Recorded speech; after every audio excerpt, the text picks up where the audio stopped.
Okay, also in between, in that wonderful lecture, Professor was asking one question, what was the most important question in quantum mechanics?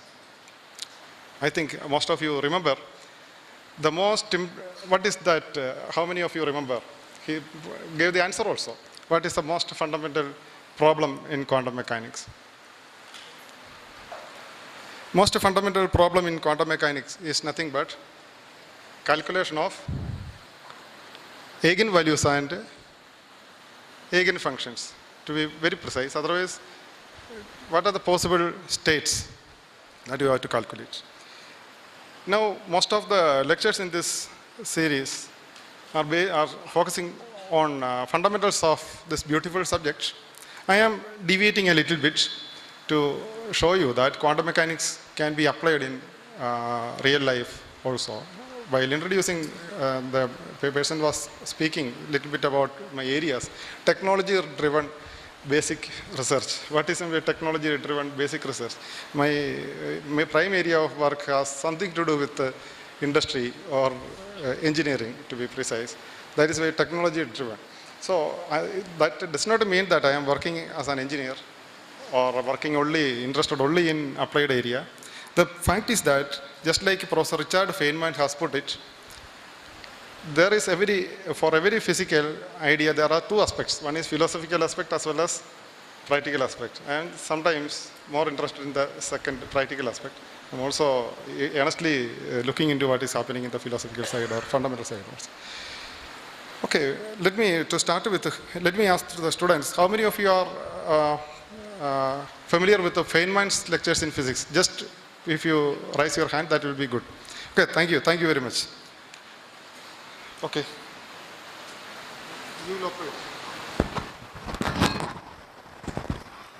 So let me go to the first slide. Is it visible for you?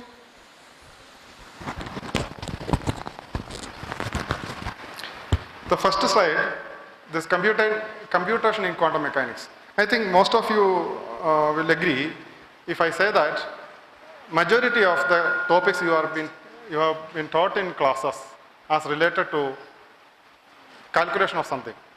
You are immediately after covering the fundamental aspects of quantum mechanics, you will be taught about what are the approximation methods. What are meant by approximation methods in quantum mechanics? You are familiar with approximation methods like perturbation theory, variational method, WKB approximation, all these things. Why these approximation methods are needed? Because you want to apply quantum mechanics in some other area or quantum mechanics in atomic systems, in solids, and like that. These approximation methods are, of course, very, very interesting. They helped humankind to understand nature in a very most fundamental way. That means in the language of quantum mechanics. But now we are with some kind of more advantage, like computing resources are enough now. I am coming to that point. So quantum mechanics is, one side of quantum mechanics is all about computation. Yeah. We have now very sophisticated hardware, sophisticated software, and specialized software like most of you might have heard about Gaussian, WASP, all these kind of topics. At Central University of Kerala, we have an elective course. The title is Computational Methods in Quantum Mechanics, where I will introduce these softwares also at the third and fourth quarters of the course. Initially, we will deal with whatever things I am presenting here. In fact, this lecture is considered to be a summary of the first quarter of the course. So, I understand that most of the people assembled here are students. My aim is to invite you to a brilliant area of physics, that is computational physics involving quantum mechanics. At any moment, you can stop me and ask me if you have any questions.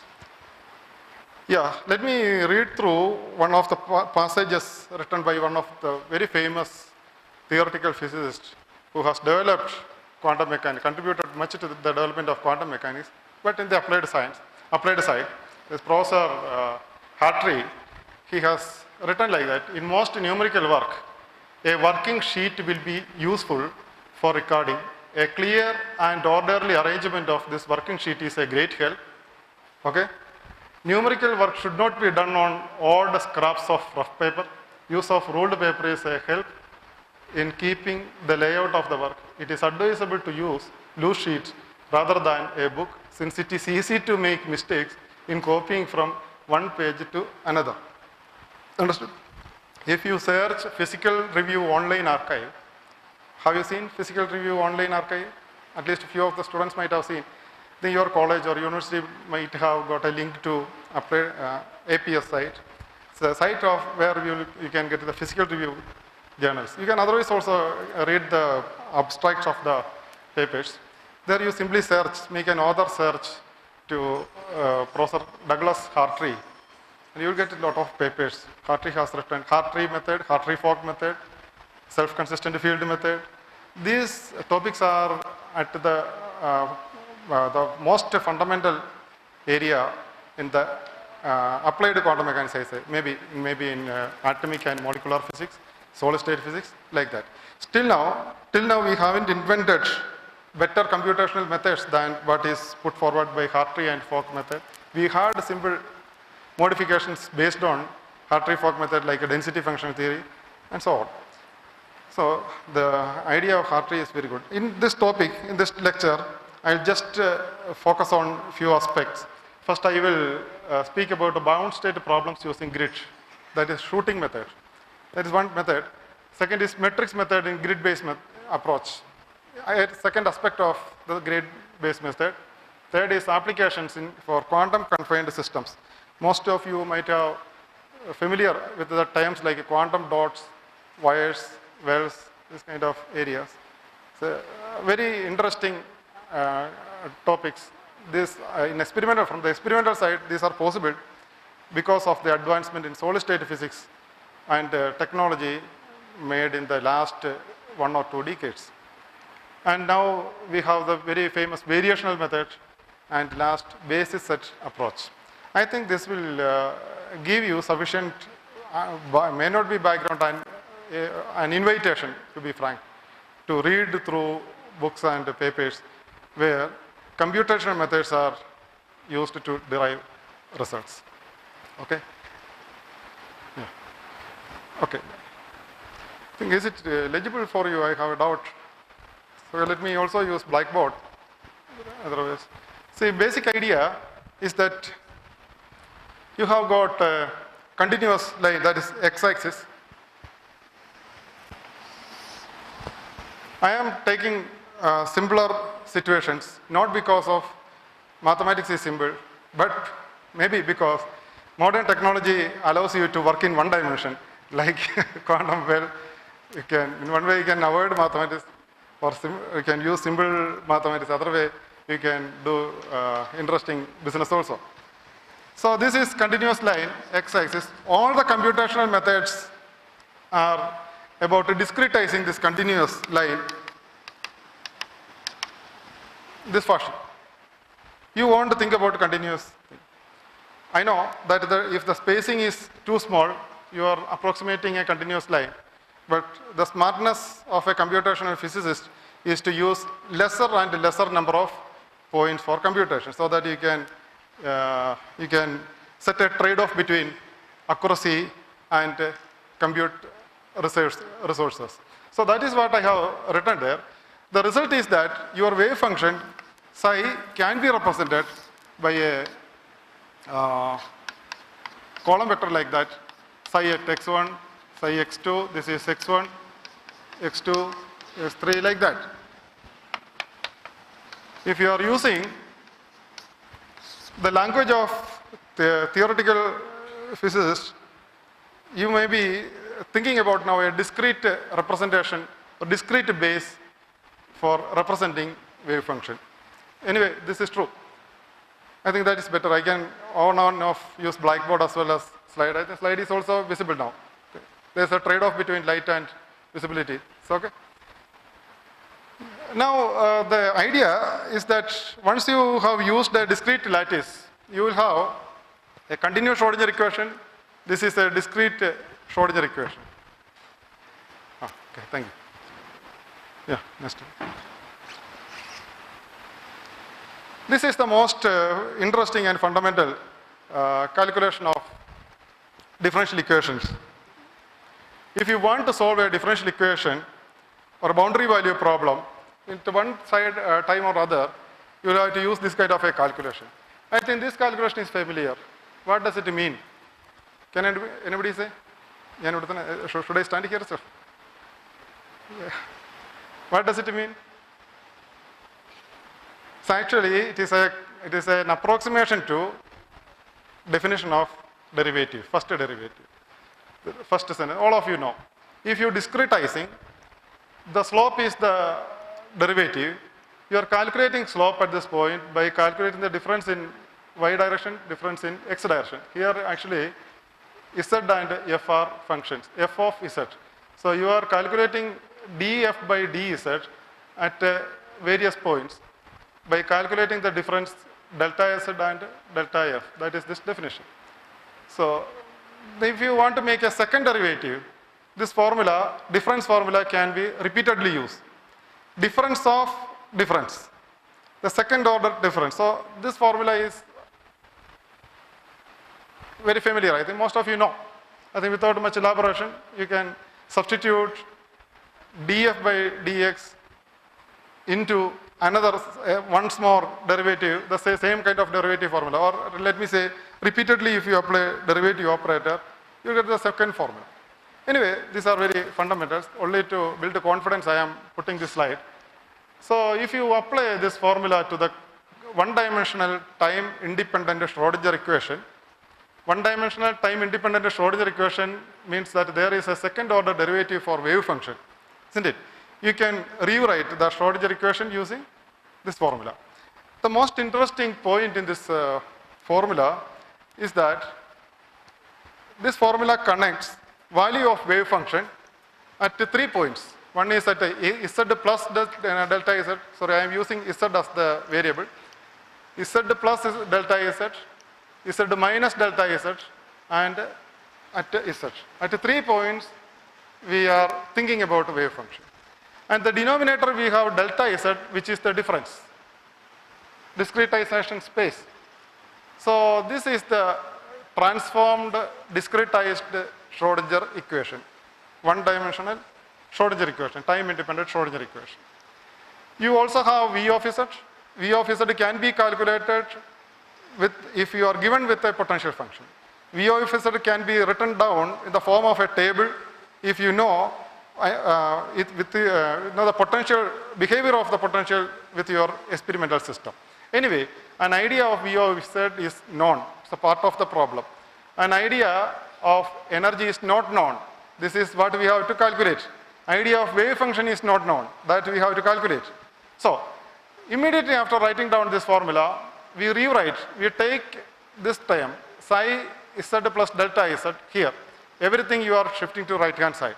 So what you are getting is a formula for psi z plus delta z in terms of delta, in terms of psi of z, in terms of psi of z minus delta z.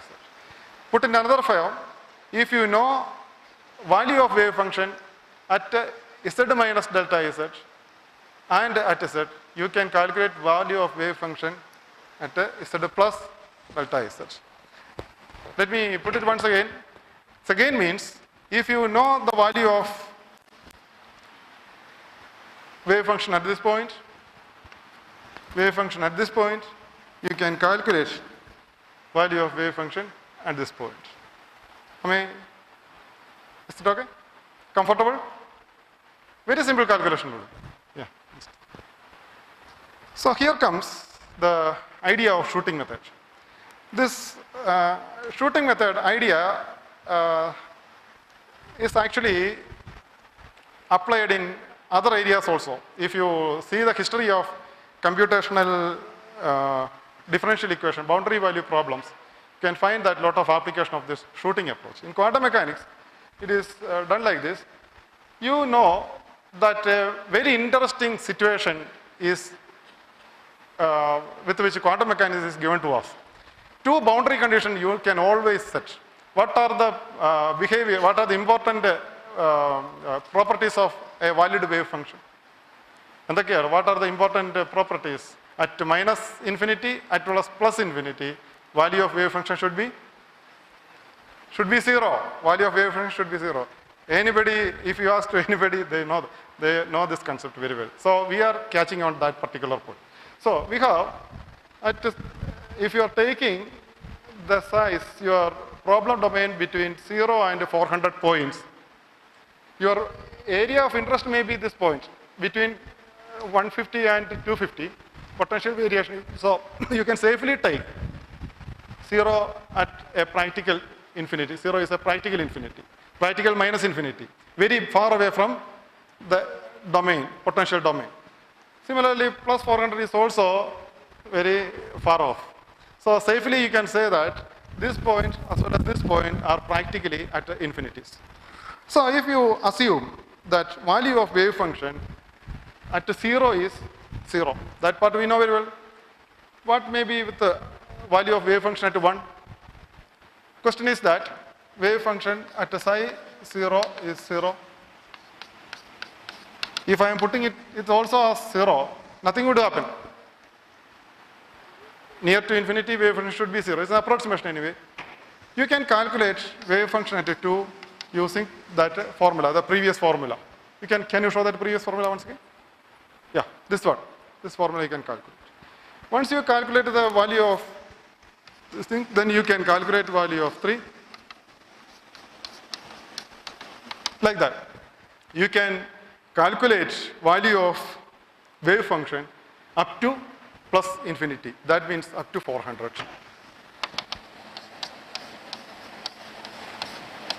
This you can calculate. But there is a problem. If you want to calculate this, you should have one particular variable's value known to you. What is that variable? Can you say? I told all these things, but one thing was missing. You can do this calculation only if you assume some value for energy. There is energy is a variable. So, again come back. Let me start the calculation. That means you assume a value for E. Maybe your assumption is good. It may not be good. Somebody, if you are expert in doing the experiments over and over again, can tell you at which point you should start the calculation. Guessing may be correct, may not be correct. If it is little bit different from correct value, what you are ending up with is that at the next slide. Yeah. At the right hand side, your assumption should be wrong. Then the wave function should be going to different from 0. Then you understand that the wave function is reaching at a different point, plus infinity. You come back and take a slightly lower value for energy. Do the calculation again. Suppose in the second run, you reach at a different point on the opposite side of the line. You can then apply what is called a bisection method. Bisection method. Take a value in between. So again, do the calculation. In fact, in fact, what you are doing is a root searching process. Maybe based on bisection method. Bisection method is well good. I have used routinely this bisection method. It will give you correct values within no time. And this root searching is that of a function f that is being calculated as a function of E, where mass is given, potential function is given, like that. So you are searching for root for a particular kind of equation. What is the function? Value of wave function at the right hand infinity. That means at 400. So this root searching process, you will end up one particular value of energy. That energy is your energy state, one allowed energy state.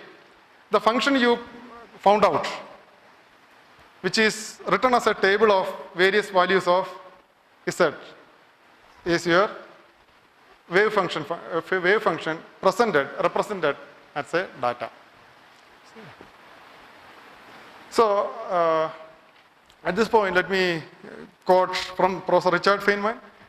So method can be used to compute all, that is the idea. Richard Feynman, if you see the chapter 16 of Feynman lectures, third volume, the last section, he explains this shooting method, and he shows that how can you calculate all the energy values and wave functions using this kind of an approach. It is possible because the ground state, you calculate the energy, then start searching for value, good wave function with a slightly higher value of energy. Then you will end up a second level corresponding wave function you can invent. So what is the ground state? This is the ground state for a particle in a box. This is the first excited state, the second, third, fourth, like that. So you can eventually calculate, to be speaking practically, you can calculate energy values and energy wave functions for given one-dimensional potential. Potential may not be practically feasible, like a very simple type of potential well, rigid potential well, then harmonic oscillator, like that. It can be anything. Only thing is that a functional form of potential should be known, or you should be able to reproduce the potential in the form of a data to be suitable to substituting in this approach. I think the shooting method is very famous, and routinely we use it for application in quantum well kind of systems. Now, a slightly different approach nowadays very common, maybe because of our facility to deal with matrix equations, like software packages like MATLAB are very common nowadays. Earlier we used to do everything with Fortran. Fortran is wonderful language, but in the new generation, I think students are more familiar with this MATLAB. MATLAB also has got one free option that is called Octave. You can also use if you have a Linux operating system. Everybody can have a free version of MATLAB that is called Octave. I think I request all of you should use it. Octave in Linux, it is so powerful, and I think most of my publications a few years back depended on Octave only. This is a very wonderful language. You can do any MATLAB code, any fundamental, simple MATLAB code can be written and run in Octave also. So let me see, Octave, the MATLAB kind of software has got facility. What is MATLAB? Full form of MATLAB? Mathematical laboratory? No, it is matrix laboratory. The fundamental data type is a matrix. It's a very good idea that in physics, most of you always need matrix as a variable, vector, matrix, this kind of things. You can straight away write down a matrix and to do all sort of calculations with the matrix in MATLAB. So, yeah, previous one. Here also, I think if it is slightly, yeah, next one. Yeah. The thing is that if you have this kind of a representation, you can also represent a Hamiltonian. Also represent a Hamiltonian in the form of a matrix. You know very well that operator is represented in matrix once you represent a wave function in a suitable vector form, or to be using mathematical language and represent. If you are using a representation for wave function, automatically you can write down the operator in a matrix form. Here, if this is your wave function, what is the style of Hamiltonian? I should say that in writing down the Hamiltonian, a second order derivative was the d square psi by dz square, which was written using value of psi I minus 1, I plus 1. I could write down the approximation for d square psi by dz square using psi minus 1, psi at I minus 1, psi I and psi I plus 1. This was our starting point. That again means that if you try to connect values of wave function from left side to the right side, you will have formulas like this, relationship like that. I plus 1, I minus 1. These are connected with one Schrodinger equation.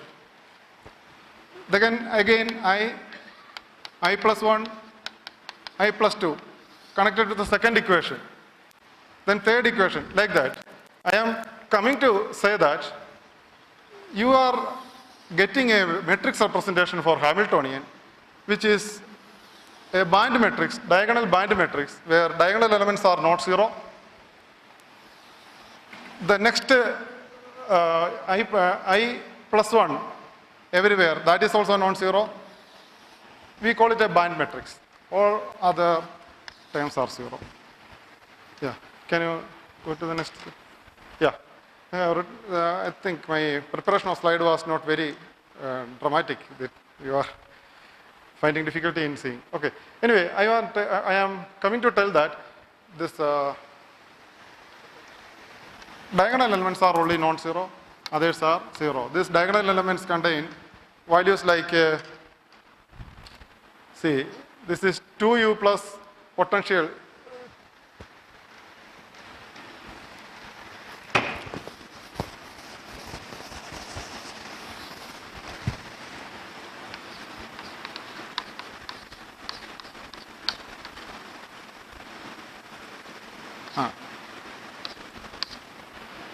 like that.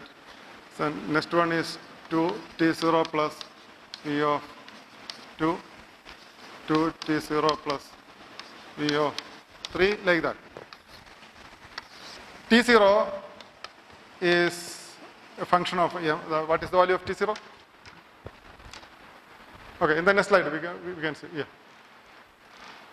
Okay. Can you go to the previous slide? Yeah. Okay. So here, this particular line, this diagonal elements related with the value of potential and T0. T0 is a parameter involving mass only. All the other terms, mass, discretization size, h bar, all these things can be used to write down this Hamiltonian matrix. Okay, this slide. Yeah, once again. Unfortunately, the code is not very visible here in this side. Here it is okay. I would like to tell that this is a practically running perfect code under MATLAB for solving any kind of one-dimensional potential problem. See how many number of lines. First, clear all should say that all the memory should be erased and the memory should be free for your calculation. Then you can put h bar, m, like that. Parameters you can specify, charge q and epsilon. If it is an electron in a potential, then epsilon is important, like that. Then lattice you have to define. In our case, we took number of points 100, a 1 by 100, like that. Then x is, previous slide, okay, you go to the previous slide. Yeah. One more. One. Yeah. Matrices. Yeah, once again I'll do that. I was discussing, that's a good question. Schrodinger equation written in the discretized form is a connection between 3 points. In the first, immediately from the left-hand corner, if you do I wins from the starting point 0, 1, 2. Then the second equation is 1, 2, 3, like that. Similar, that one should give you this kind of a band matrix. The relationship, then if you want to connect 0, 1, 2, like that, you can represent all the separate equations of Schrodinger equation in the form of a matrix equation that was h into psi, this is equal to E into psi. This psi is written as a matrix. I am trying to write h as a matrix. Yeah, define. U is potential. Potential is, okay. Potential is available. Potential is part of the problem. You will have a potential function u of x. This is represented by a table, maybe. x u of x. This is x can be 0, 1, 2, like that. Value of potential here. This is stored in the computer memory.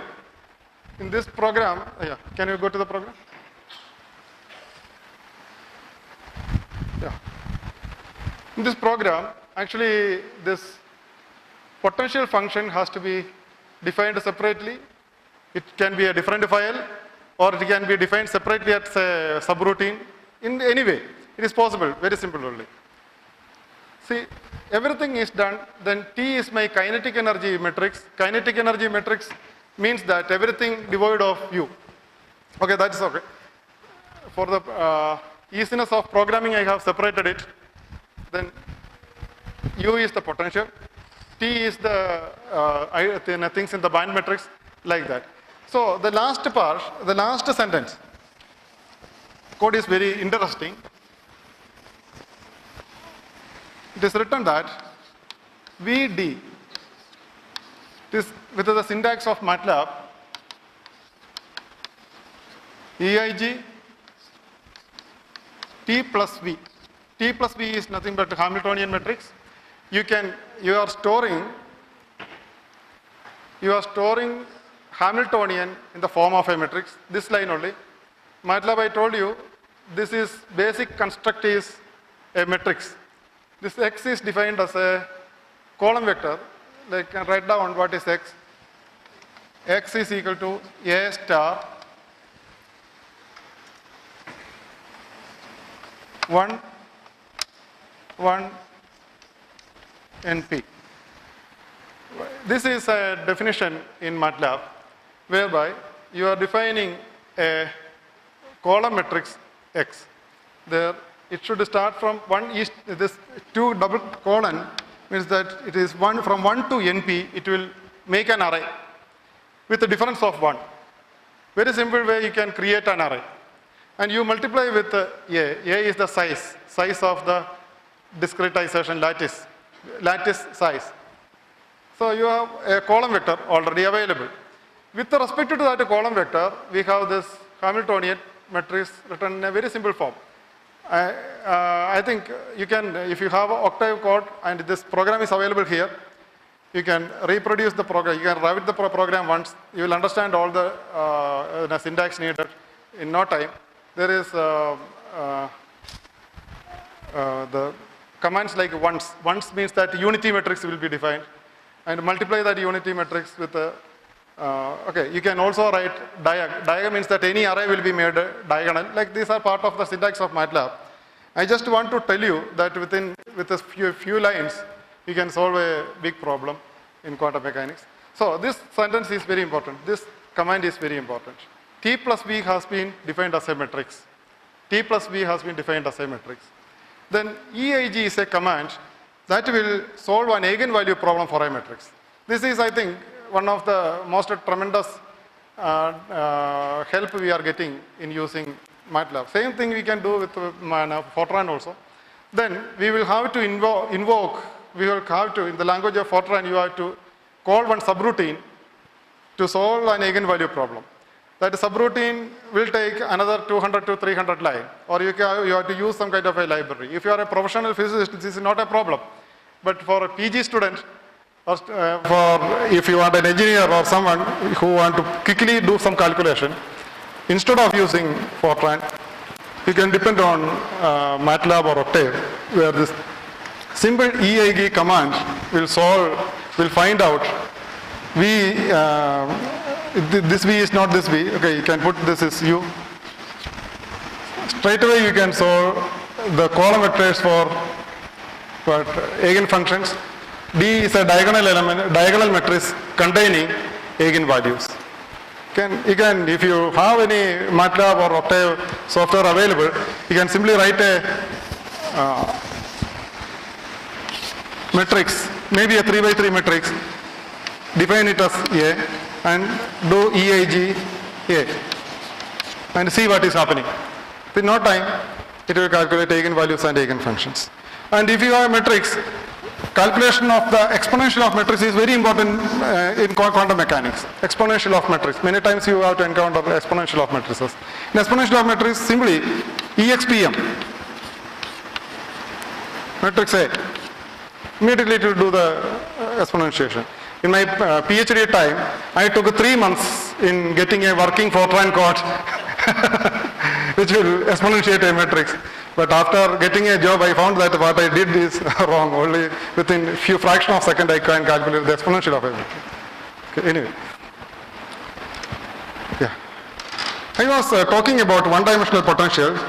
In technology or in condensed matter physics, you will find out various kind of one-dimensional potentials based on the nature of quantum heterostructures or semiconductor superlattices. These potentials will be either potential well, practical. You will not get a sharp potential well. You will get a slanted potential well. Many terms are also called. This is a particular kind of potential well.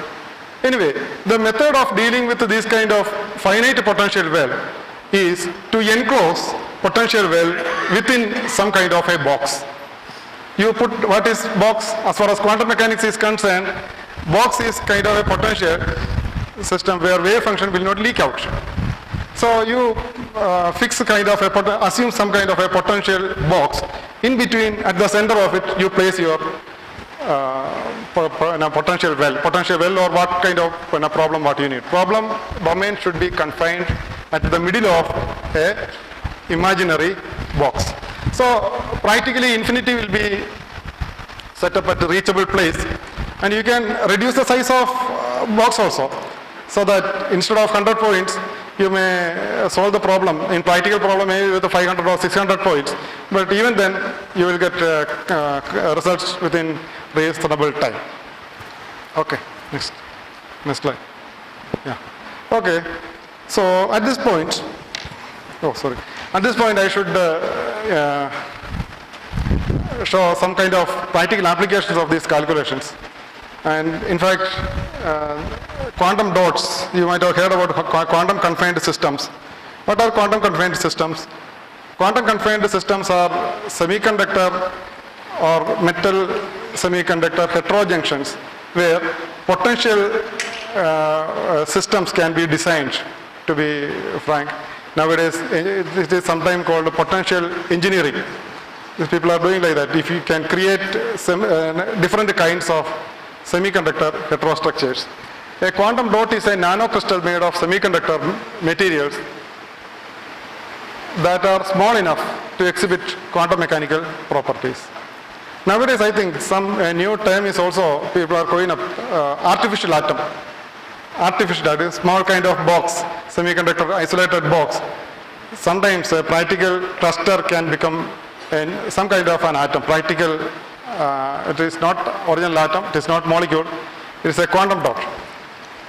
Specifically, excitons are confined in all three special dimensions. If you are thinking about a quantum dot in semiconductor, excitons are important. Electronic properties of these materials are depending on is intermediate between atoms and bulk semiconductor. In bulk semiconductor, electrons can travel big distances, or holes can travel big distances. It is not possible. Its size is small, so it is intermediate between molecules and bulk materials. So, okay, next slide. Yeah. So, in simple pictures, these are things. These are bulk material, and from where you can make some kind of a quantum well.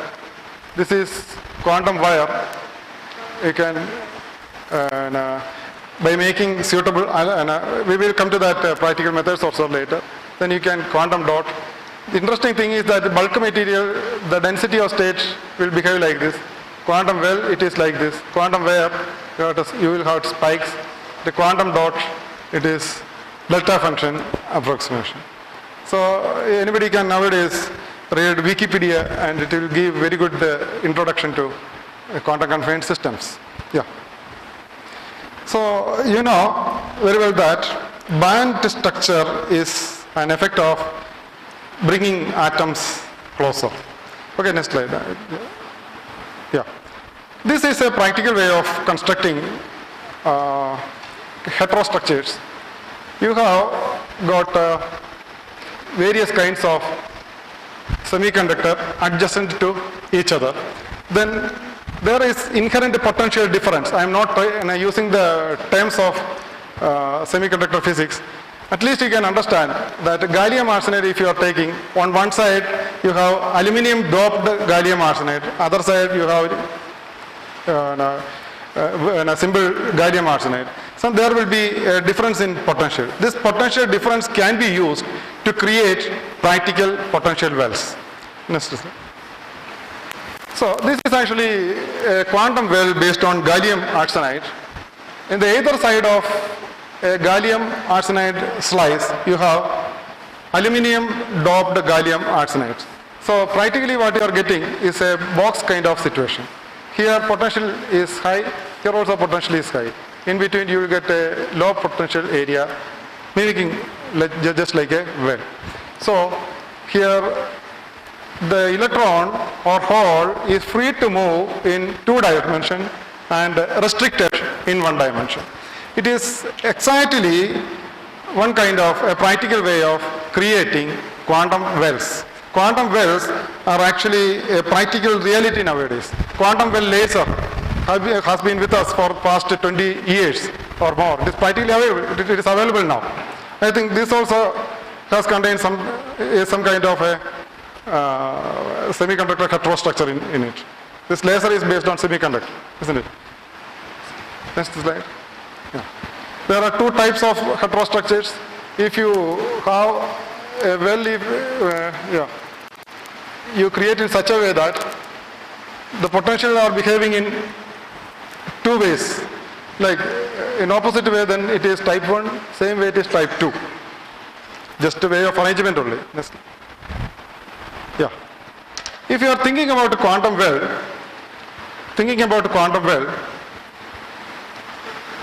you can write down the possible energy values of electrons in terms of free electron, which is available in 2 dimensions, and in terms of confined electron levels in terms of 1 dimension. So it is a combination of confined energy levels as well as free energy levels. In X and Z you have free electron energies. In Y direction you have confined electron energies.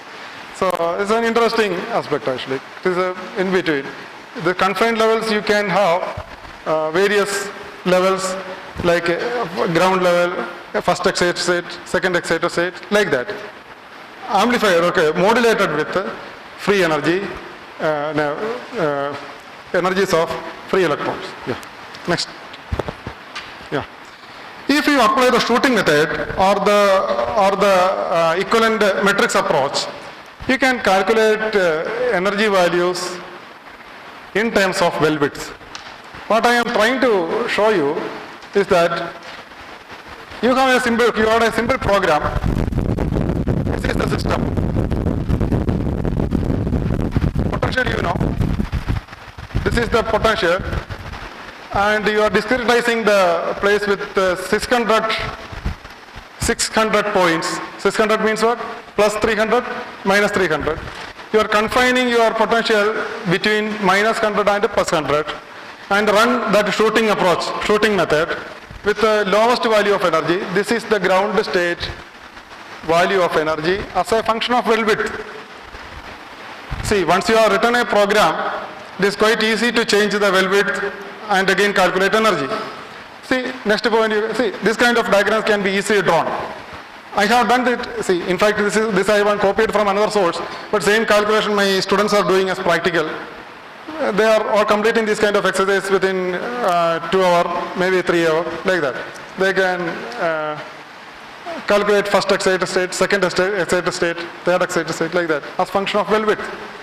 And similarly, they can also calculate the wave functions also. Once at a point, if you calculate energy, immediately you draw the wave function. The exercise is quite easy with the simple MATLAB or Octave commands. Yeah. Any doubt? See, the advantage is that With very simple programs, you can address practically interesting questions also. What will happen if a double quantum well is introduced? It is possible. Double quantum well is a reality.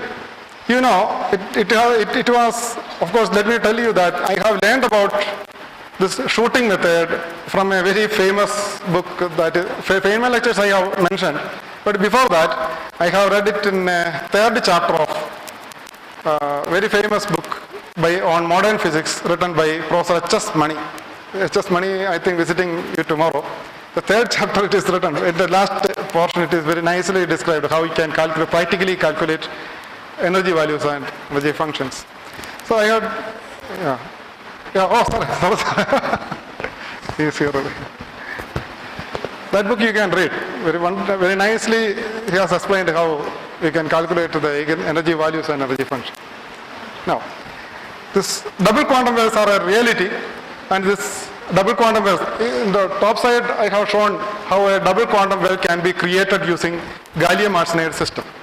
See, GIS you dope with aluminum in a systematic way, you can create a double quantum well. This kind of double quantum wells are very much of use in semiconductor optics.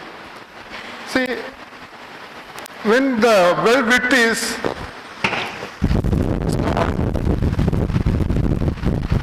I think I am getting I will go to that side. It's not. The barrier width is too high. Both wells are becoming independent, and it will have same energy.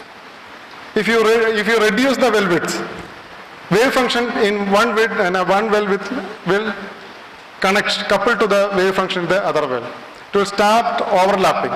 So you will have some, if I am using the chemistry language, bonding and anti-bonding kind of two kinds of levels. So symmetric and anti-symmetric coupling. That is why this component and this component. So you can, if you do this kind of calculation, you can design where should be your, or how should be your quantum double heterostructure should be, because this calculation should show you what is the difference in energy. Calculation also will tell you how much you should place two wells close to get a particular wavelength of the emitted photon. Something of that kind. This kind of thinking is important in today's technology. Yeah. Next one. Yeah. Similarly, you can think about creating quantum wires by restricting the movement of electrons and holes in one more direction. So the practical dimension available would be only one for quantum wire. So the thing is that your energy levels of electron are based on free movement in one direction as well as restricted movement in two perpendicular directions. Okay. Yeah. So the formula I have written is, this formula has two confined potential box kind of terms as well as a free term. And if I calculate energy values with L, you can find this kind of variation. You can easily do that. You know very well that when the well width is more, how the energy is reducing. From the basic quantum mechanics, you know that we can practically you can show also. All these calculations can be done with the shooting method. Next one. Yeah. The ultimate thing is quantum dot. Electron is restricted in all three directions. So what you have is only restricted movement. All three dimensions electron is confined. So practically it is a practical atom. It's an artificial atom. People call it an artificial atom. Its energy levels can also be calculated in the same way. But how do you calculate the quantum dot? The energy levels of quantum dot. If you do a three-dimensional spherical kind of quantum dot, you can separate the wave function into radial parts as well as angular parts.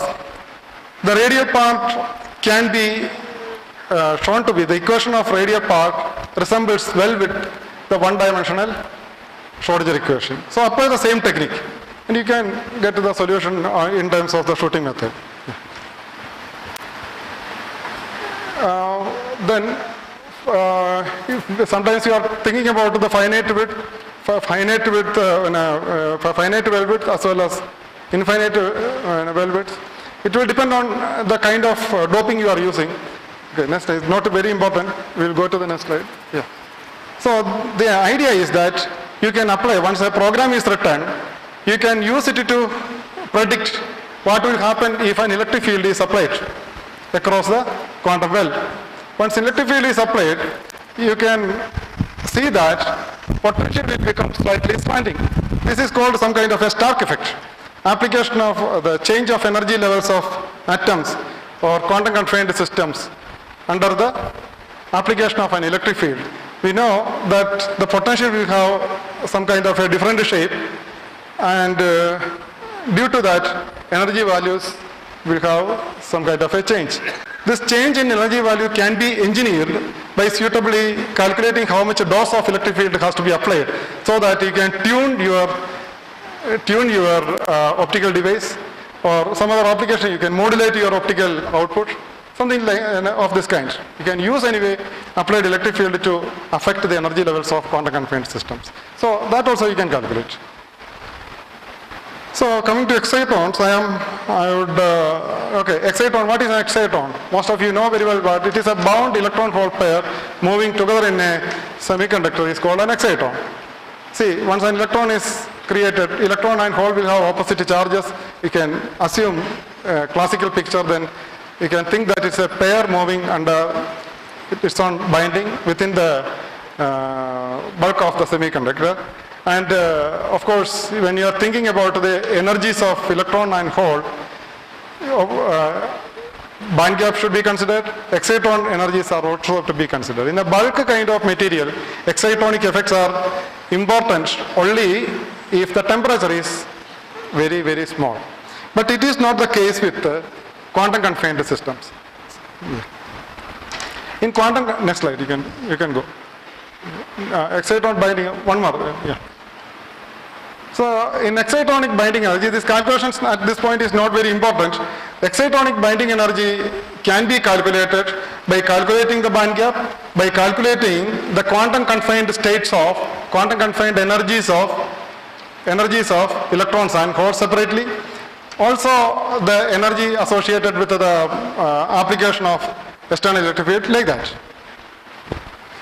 Yeah, once. Yeah. Exciton Bohr radius is a definition which I am going to skip. You can just go to the next slide. These kind of calculations are very much of interest in today's scenario, because the development of heterostructure based optical devices are one of the main area of research nowadays. I also have contributed, just I am showing these few slides to invite you that this kind of calculations are within reach of a postgraduate student. If you know, with the same kind of a small code, you can do all these kind of things. Okay, then a quantum dot system if you take, can you go to the previous slide once again? I am taking the example of a Excitonic spherical quantum dot. Yeah, come. So you will have two Schrodinger equations, one for holes and one for electrons, and two Schrodinger equation together with this equation controlling electrodynamics is a Poisson's equation. You can also invent one kind of a shooting method for Poisson's equation. Already we have discussed how Schrodinger equation can be solved. With simultaneously solving in a self-consistent manner, you can calculate the binding energies of the quantum confined energies of electron as well as holes, and do immediately calculate the excitonic binding energy. Yeah. Go ahead. Yeah. Once again. Yeah. See, once more. Yeah. So at this level, if you have calculated these energy levels, you can easily calculate absorption coefficient, also shape function, as well as oscillator strengths, etc. These kind of things are important for applications only. The result is that, okay, you can, yeah. The shift in the color change shift in wavelength of emitted photons, all these things can come up. Yeah. See, why I am telling is that it is when a paper published 2 years back, only based on these kind of techniques. What I have told, this much a tutorial was enough for a postgraduate student to enter into that area. See, this is already published in 2013. So, I mean, this kind of calculations are very much relevant in today's research. Yeah. Now I am coming to the another topic, that is variational approach. Yeah. Variational theorem. See, so far, the techniques based on grid-based and a grid approach was useful for one-dimensional system, practically one-dimensional systems. If you have two-dimensional or three-dimensional system, people are using variational methods based on variational method. I would say that density functional theory is the standard one, standard theory nowadays used. But anyway, the fundamentals are very much related to the variational method. What is variational theorem? What is variational theorem? Variational theorem is written down there. You take any trial function and calculate energy expectation value. It is guaranteed that the calculated energy expectation value will be greater than ground state energy. How smart your assumption of trial function is, it is the key of getting closer and closer to the excited ground state energy. And also, people used to introduce some kind of a parameter, for writing down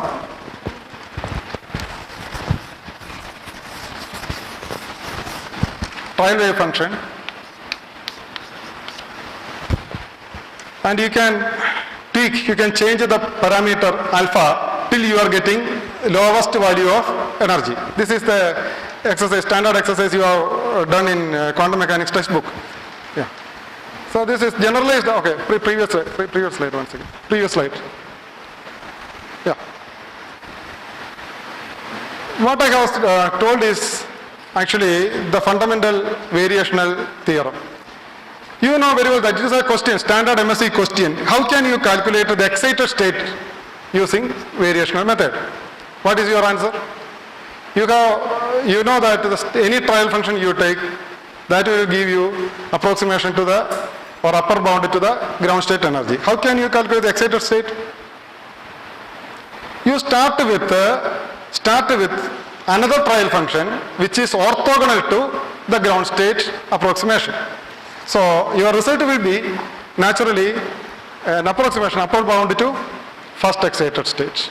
So generalized Ritz theorem say that if you see this problem as an eigenvalue problem, the energy values calculated, I am coming to that point in the next slide, are the upper bounds to ground state, first excited state, second excited state, like that. Okay, next slide. In a linear variational method, I will come back to the Ritz theorem once again. Linear variational method is a typical brilliant method where trial functions are written down as a linear combination of individual trial functions. Like here, C1, phi1 and C2, phi2.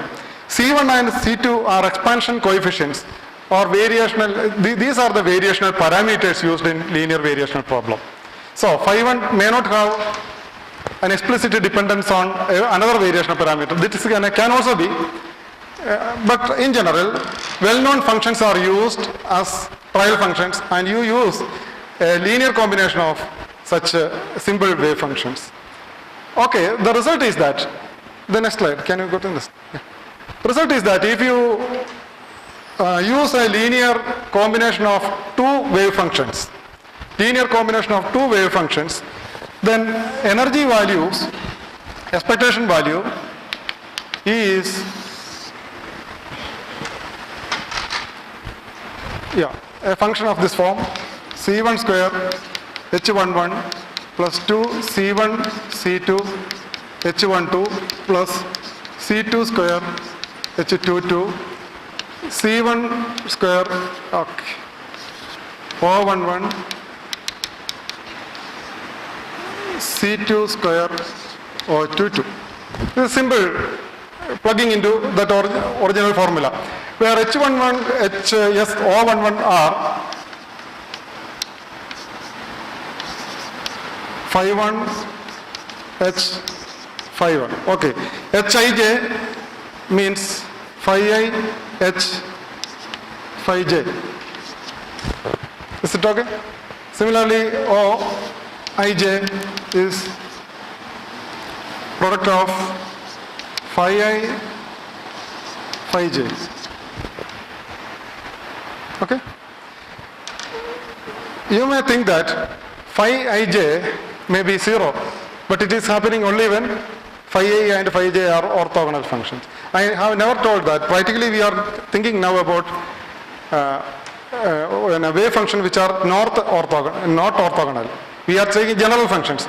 Like in this case, if you use such kind of expression, you have this one, you multiply this e with the denominator and find the derivative with respect to c1. This exercise I have shown. Unfortunately, it is not very well eligible for you from the back bench. You are doing this calculation. What are you getting? What you are getting is a two algebraic equation which can be written in this form for consistent non-trivial solutions for C1 and C2. That means if you expand your trial functions in terms of some non-function, well-known function in a linear variational method, your resulting equation will give you valid solution if the determinant is 0. This determinant is a secular determinant. It is called a secular determinant. You can write down this equation in this form also. H into Ck. Ck is the matrix, column matrix containing expansion coefficients. C1, C2. Only. Either you go for a determinant which is to be equal to 0 and solve for E. You will get the energy values. Otherwise, you transform this into this kind of an equation. What is this equation? Can you say what is that equation? This equation is a standard equation in matrix algebra. It is not actually an eigenvalue equation. It is known as generalized eigenvalue equation. So H into Ck is equal to epsilon k O Ck. You know very well that if O is matrix, O is identity matrix, you will have a beautiful eigenvalue problem. So if O is not unity matrix, identity matrix, what you have is generalized eigenvalue problem. Its existence of generalized eigenvalue problem is the form of O matrix. O matrix is the self matrix if you are using the term of computational quantum mechanics. That matrix is unity matrix whenever your trial functions are orthogonal to each other. So this is very simple, and why I am telling this is that how do you solve it? Again, if you are using Octave or MATLAB, a simple command GZ is sufficient. GZ algorithm is very well known. In Fortran also you can have similar approach.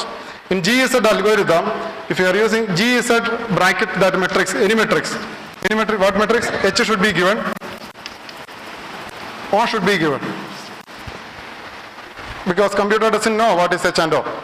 H matrix directly, what is H matrix?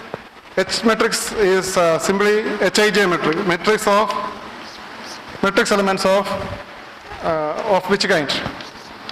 Phi I, H, phi j. This is H matrix. O matrix I have shown, matrix products within wave function itself. So if you solve it, you will get eigenvalues of generalized eigenvalue problem. What are the eigenvalues of generalized eigenvalue problem? Let's see, next slide please. Next slide. Yeah. Yeah, please, the next. Ck. Yeah. Ck is a column matrix. Column matrix. Okay, column matrix. Yeah. Then the other Ck, O is a matrix. O is a matrix. Okay. But then what about epsilon k? epsilon k are parameters. No, is it okay? It is not material. Yeah. And then C1 is a column matrix. Yeah. And epsilon 1 is just a number. No, it's just a number. Just a number. In that case, Yeah. I can take epsilon k inside O. Yeah. And then I can transfer O to this side. I can write O inverse H. Okay. And O inverse H would be my new Hamilton. Is that correct? That's also another way of representing that problem. Yeah. Yeah. Thank you. In fact, we are, that is one of the method of attacking the generalized eigenvalue problem. Thank you. So, next slide, please. Here in this slide, in order to elucidate the method, I am just trying to explain the approach using a simple problem. The problem is again that of a particle in a box. This box potential, I think,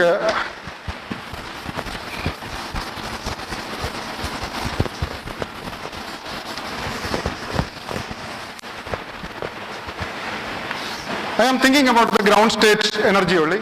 So I should get this kind of a trial function. Should get this kind of a trial function. Agreed? The trial function I am using here is a product of x into 1 minus x. For simplicity, we are taking the width to be equal to 1. So x into 1 minus x will have this kind of a form. And in particular, in this particular problem, I am using a combination of x into 1 minus x as well as x square into 1 minus x square, all square. If you use a combination of these two, that means c1 into x into 1 minus x plus c2 into x square into 1 minus x square, it will give you this kind of a functional behavior. This kind of trial functions are very common in computation. And let us see what is happening. The elements in that h1, now if you have, this is your phi1, this is phi2. If you have these values, you can calculate h11. h1 is phi1. Hamilton in h is very simple here. Hamilton h, because potential is 0 inside. Yeah. And phi2, phi1. Then likewise, h12, h21, h22, etc. Everything you can calculate analytically. And the result I have already written there. If you want, you can make a trial. It will take another 10 or 20 minutes to do all these calculations, complete calculation. So what are you getting is a determinant, just like what I have told. If you solve this determinant value, the energy values I am getting is 2 energy values I will get. I should always take the minimum, the lower energy values, because that is a physically feasible downstate energy. That energy values I got is 0.125. Yeah.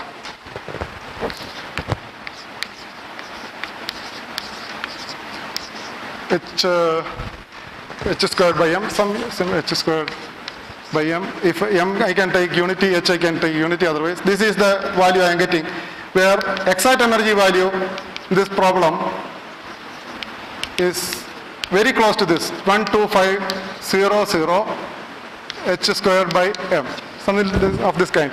So a trial function which was linear combination of non-orthogonal eigenfunctions, non-orthogonal functions, gave you somewhat good result for a particle in a box. Now I am telling that in the Ritz theorem, we used to consider the eigenvalue problem you cast based on your trial functions should give you approximation to all energy levels. In the same way, if you are using a generalized eigenvalue problem, that also should give you approximations to the different energy values. So why this theorem is important is that you may not construct orthogonal wave functions as trial functions. You can construct simpler and convenient for calculation of course, convenient kind of orthogonal wave, non-orthogonal wave functions to write down, to express your wave function in question and do a calculation based on variational theorem. The result should give you very close values to the result what you need. So different terminology. This terminology is also important. Diagonalization in computational quantum mechanics, people may say about diagonalization. Diagonalization, you know very well that once a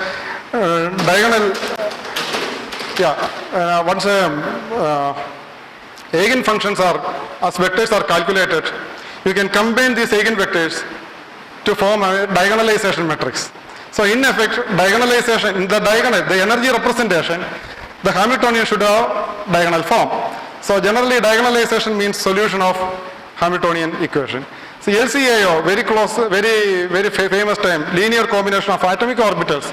This is the method by which you are using in molecular physics. This method you are routinely applying, linear combination of atomic orbital. Exactly what it is. It is linear combination of wave functions only, atomic orbitals. Similarly, you have basis function. You are thinking about this phi1 and phi2 as your basis. Basis means that a basis in which you are expressing, you are representing your original problem.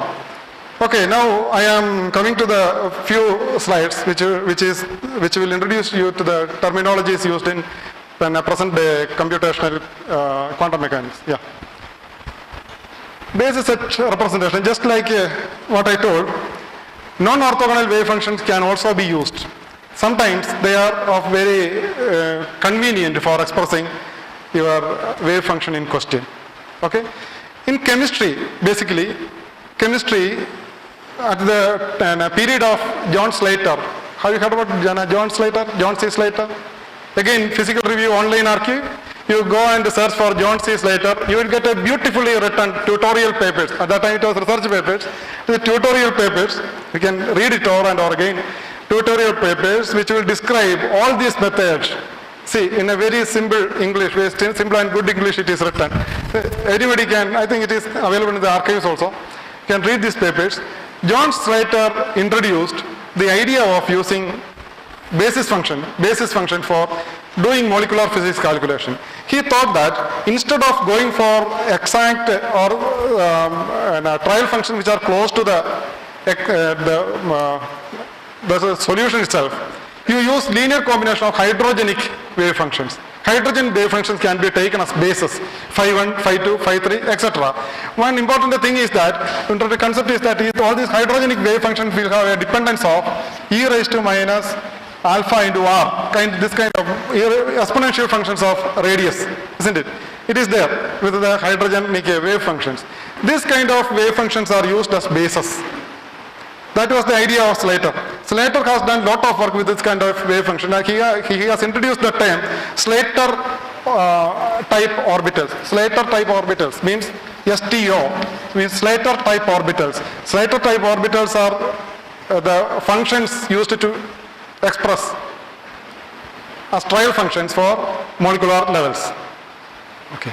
Similarly, in recent time, Boyce in 1950 introduced another kind of basis function which is slightly different, minus alpha, maybe some other mu, r square. This is Gaussian function. Gaussian function, you know very well that Gaussian function does not mimic original atomic functions anyway, but it is very good form if in the chemical limit, I should say, in the chemical limit means that the limit where chemical reactions are important, or thereby in doing many problems of chemistry, not in the extreme situation, this kind of e raised to minus mu into r square is important. So this kind of trial functions are known as Gaussian type orbitals. GTO, Gaussian type orbitals. The Gaussian type orbitals have brought into a standard practice by the scientist in chemistry known as Poppel. Poppel, have you heard? He has been awarded Nobel Prize in 1998 for his contribution to quantum chemistry, along with Walter Cohen, who introduced density functional method. Now, these are the John Slater, Poppel, Nobel laureate, and the two kinds of basis function, Poppel's Gaussian basis, Slater type orbitals. And of course, Poppel has also ventured out to convert his discoveries in the form of a good computer package known as Gaussian. Anybody can purchase Gaussian for somewhere around 90,000 rupees. So most of the universities and institutes do have I also have one Gaussian software in my university. Anyway, it's a computation, all these things you will calculate. What you need only is to bring the different bases into your problem. You can define your basis. You can select your basis, of course, and combine everything and tell Gaussian software that you need to calculate the energy values.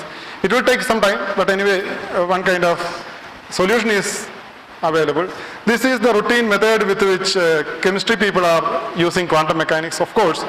By the same vein, it is heavily applied in material science, heavily applied in what is called drug design, drugs discovery, etc.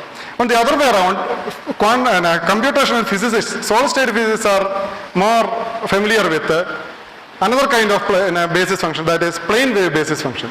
Of course, you know that the free movement of electrons and holes in a crystal can be useful because free particle is represented by what kind of wave function? Anybody say? Plane wave function. So that is why plane wave is very, very important in solid state. So we have another software like WASP, then VN2K, etc., which are very familiar to the condensed matter physicists like me. I use WASP software. The free version is also available. Quantum Espresso, anybody can download it, just like Octave. Quantum Espresso is a very good software for plane wave calculation in quantum mechanics. So, next slide. Yeah, here. This is actually a comparison of Slater type orbital, Gaussian type orbital with Excite atomic orbital. See, the top one is Slater orbital, which will mimic exactly the hydrogenic wave function. The second and third are STO1G. STO1G means that only one Gaussian is used. That is STO1G.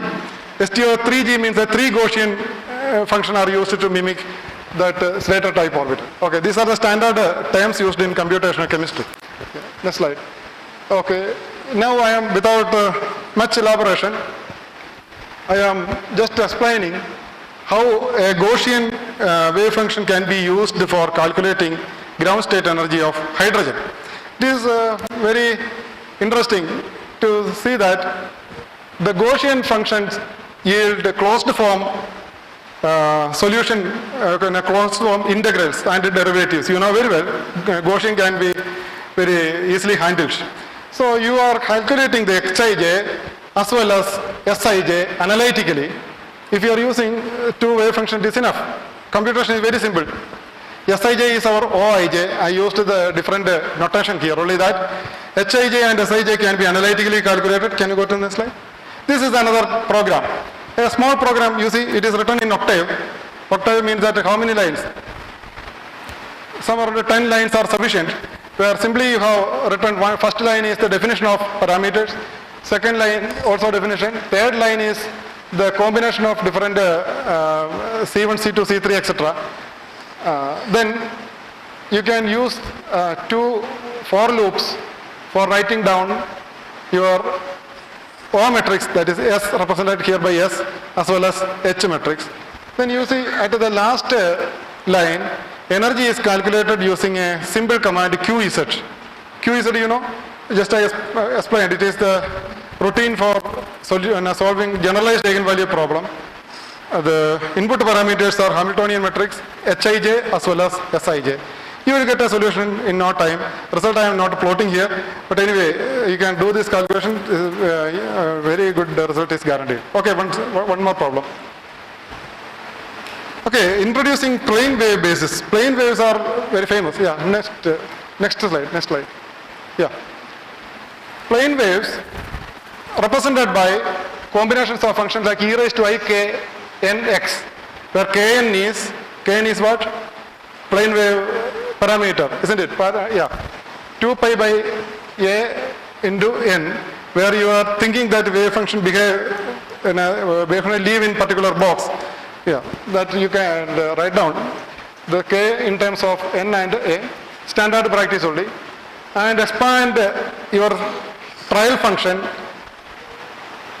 in a series of plane waves like sigma, n, cn and un, where just like Professor Satyamurthy explained in the last class, you can calculate the expansion coefficient by finding out the projections, and the cn can be calculated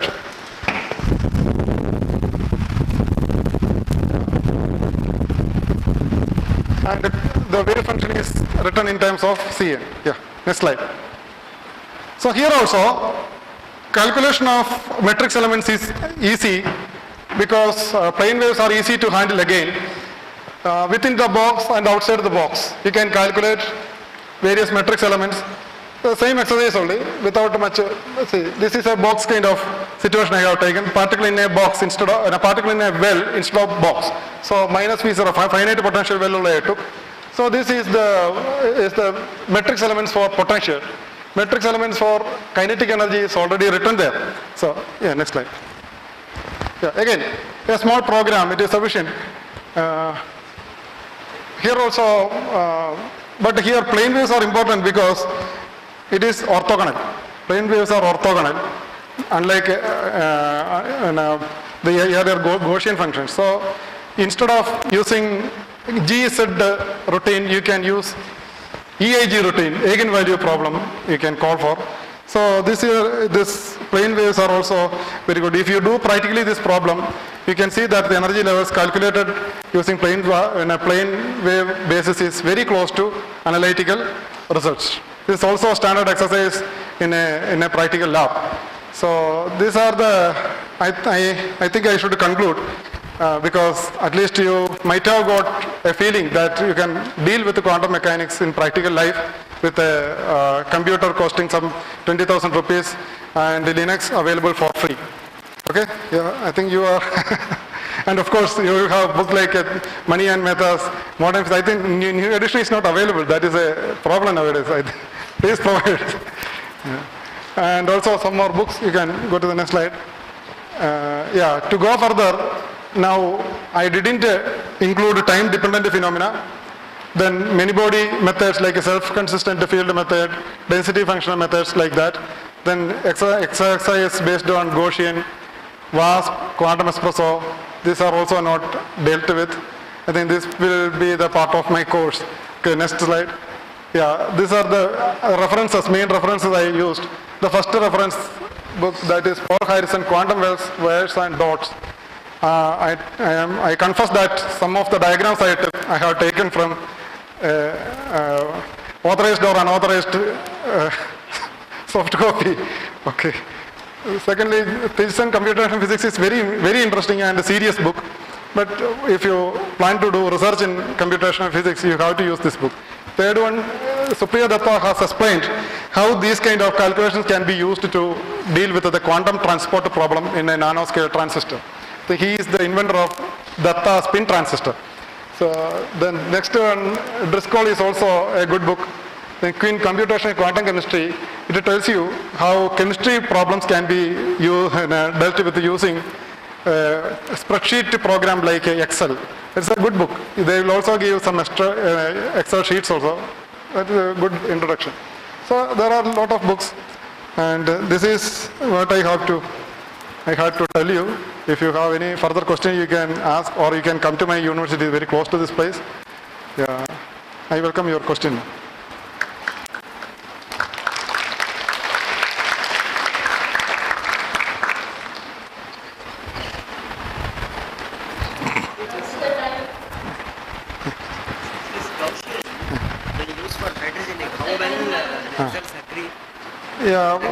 Yeah, it's almost a good agreement in chemical limit.